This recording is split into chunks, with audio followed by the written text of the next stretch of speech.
Hi, everyone. I'm Jackson Kennedy, and this is tonight's sport.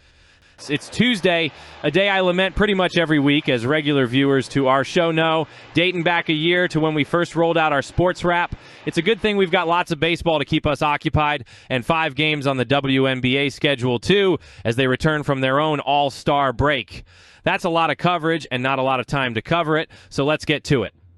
Our launch pad is, as always, the AL East, where the top 2 teams in the division are in a 3-game set, and as it stands now, it's even at 1 apiece.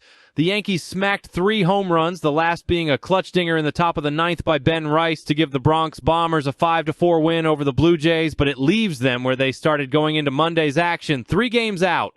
Not the way to make up lost ground. Behind New York sit the Red Sox, and they haven't even mustered a split of their first 2 of 3 games with Philadelphia.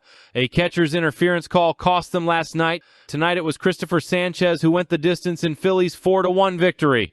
That win also keeps the Phillies in the NL East lead by a slim half game over the Mets, who edged the Angels 3-2. Back to the AL and the Central Division, it turns out that the Tigers thought that ending their 6-game losing streak Sunday was a momentum shift, and being shut out by Pirates star Paul Skeens on Monday was an anomaly because Skeens tends to do that to teams. They were wrong. The Bucks beat Detroit again 8-5. The Tigers are 1-9 in their last 10, and Cleveland in second place and 6-3 winners over Baltimore are 8-2 in that same span, yet still sit 9 back off the pace. Out west, the Astros don't command that kind of separation over Seattle, even after their 3-1 win over Arizona. It's only at 5 games. The Mariners, who swept the Tigers before the break, by the way, blanked Milwaukee 1-0, thus ending the Brewers' 11-game winning streak. With the Cubs' 6-0 shutout of Kansas City, Milwaukee and Chicago are tied atop the NL Central.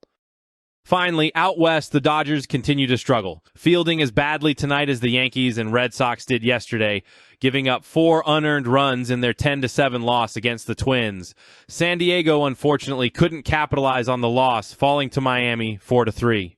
Elsewhere, Washington took down the Reds 6-1. Tampa Bay ended the White Sox win streak at 4 with a 4-3 nail-biter. The Giants stopped their own 6-game slide with a 9-0 shellacking of Atlanta. Texas was all over the A's, 4-1, and Colorado doubled up the Cardinals, 8-4. Jumping to the WNBA, as I stated earlier, the league had 5 games scheduled. Minnesota topped Chicago, 91-68. New York took down Indiana, 98-84. LA beat Washington, 93-86. It was Dallas 87, Seattle 63. And lastly, Vegas beat Atlanta, 87-72. Which brings us to our coveted all-star stud performance for the day. We already mentioned him, in fact, because he was that dominant this evening. We're talking about, of course, Philadelphia Phillies pitcher Christopher Sanchez, who upped his record to 9-2 with his complete game win against the Bo Sox. Sanchez gave up just 1 run on 4 hits and struck out 12 without walking a batter in his team's 4-1 victory. Now, I don't know about you, but if you're pitching a masterpiece of 9 innings ball against a top foe, the odds are most definitely in your favor that you're going to be, as Christopher Sanchez is for us, our ass of the night.